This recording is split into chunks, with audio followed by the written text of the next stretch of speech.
চাঁদের আলো যখন আকাশে নরমভাবে ভেসে ওঠে আর মসজিদের মিনার থেকে ধ্বনি ভেসে আসে রামাদান মুবারক, তখন একজন মুমিনের হৃদয় অন্যরকম হয়ে যায়। কারণ এই মাস কোনো সাধারণ মাস নয়, এটি রহমতের মাস, ক্ষমার মাস, নাজাতের মাস। এটি সেই মাস যেই মাসে কুরআন নাজিল হয়েছিল আর আসমানের দরজাগুলো খুলে দেওয়া হয়। রামাদান আমাদের শুধু ক্ষুধা তৃষ্ণা সহ্য করার শিক্ষা দেয় না, এটি আমাদের আত্মাকে পরিশুদ্ধ করার সুযোগ দেয়। আমরা সারা বছর ভুল করি, গুনহা করি, ব্যস্ততায় হারিয়ে যাই, কিন্তু রামাদান আসে আমাদের ফিরিয়ে আনতে, আল্লাহর কাছে, কুরআনের কাছে, সিজদার কাছে। এই মাসে প্রতিটি ভালো কাজের সওয়াব বহুগুণে বাড়িয়ে দেওয়া হয়। একটি ফরজ আমল অন্য মাসের ৭০টি ফরজের সমান, আর একটি নফল আমল ফরজের সমান হয়ে যায়। ভাবুন তো, আল্লাহ কত বড় সুযোগ আমাদের সামনে খুলে দিয়েছেন। একটি ছোট গল্প শুনুন। এক গ্রামে এক যুবক ছিল যে সারা বছর নামাজে গাফেল থাকত। বন্ধুদের সাথে সময় কাটানো, দুনিয়ার কাজে ব্যস্ত থাকা, এই ছিল তার জীবন। কিন্তু রামাদান এলে তার মা তাকে ডাকতেন, বাবা, অন্তত এই মাসটা আল্লাহর জন্য বদলে যাও। ছেলেটি প্রথমে গুরুত্ব দিত না, কিন্তু এক রাতে তার মা কাঁদতে কাঁদতে দোয়া করছিলেন, হে আল্লাহ, আমার ছেলেকে হেদায়েত দিন। সেই রাতে ছেলেটির ঘুম ভেঙে যায়। সে দেখে তার মা সিজদায় কাঁদছেন। তার হৃদয় নরম হয়ে যায়। পরদিন সে প্রথমবার ফজরের নামাজ জামাতে পড়ে। ধীরে ধীরে তার জীবন বদলাতে শুরু করে। সে কুরআন পড়তে শুরু করে, রোজা রাখে মন থেকে, গরিবদের ইফতার করায়। রামাদানের শেষ দশকে সে এত বেশি ইবাদতে মগ্ন হয়ে যায় যে তার পুরনো বন্ধুরা অবাক হয়ে যায়।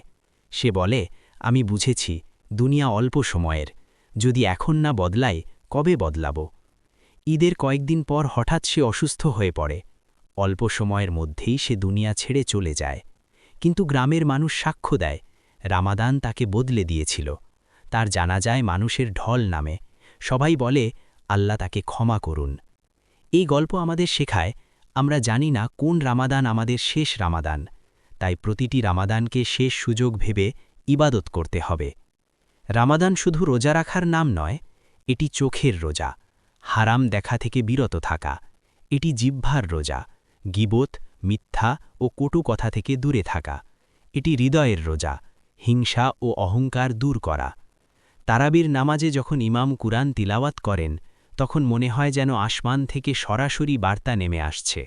লাইলাতুল কদর, হাজার মাসের চেয়েও উত্তম সেই রাত, এই মাসেই লুকিয়ে আছে।